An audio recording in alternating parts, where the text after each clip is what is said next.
PUPS, as I was mentioning, right, Krish and team, they are creating a bot. The point is not about this age group creating actually a consumable solution, but through this process, they will understand why they need to attend a school, why they need to learn science, why they need to learn physics, mathematics. This is missing. I had this problem when I spoke to hundreds of people in the last 10 years, maybe, or thousands of people.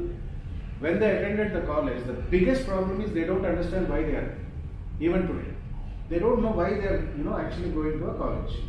They don't really understand why they are going to a school, why they are learning mathematics, why they need to learn physics, why are they solving these problems. No, somebody is telling, somebody is giving the homework, they're blindly learning, that's it. Where will they apply this? Why should they really go to a school, college, or even at home? Nowadays we have different learning things and all, but why should I learn? This is the biggest question which was unanswered maybe in the last century. I don't know before how things work, but at least in the last 30-40 years where we experienced, all our friends feel the same, except for few professions. Maybe